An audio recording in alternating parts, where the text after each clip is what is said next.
Our Tesla Model Y's trunk has a new design. Do you see?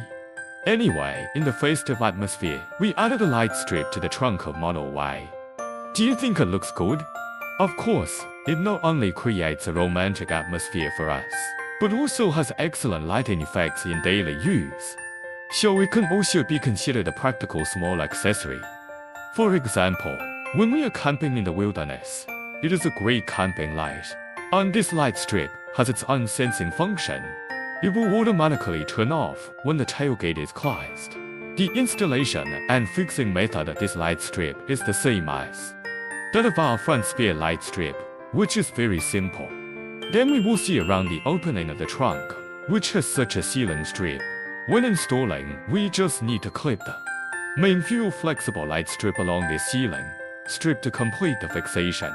And its power source is located in the cigarette lighter in our trunk, which is plug and play. However, the final step is to install an induction switch with Velcro on the back. One detail to note here is to insert the sensing card into the ceiling strip. In that case, if the trunk is closed, it will go out. And there is also a light sensor on it, which won't light up during the day. Of course, in order to meet the needs of multiple scenarios, a manual switch is also set up next to it. Would you be willing to give this kind of romance to your family?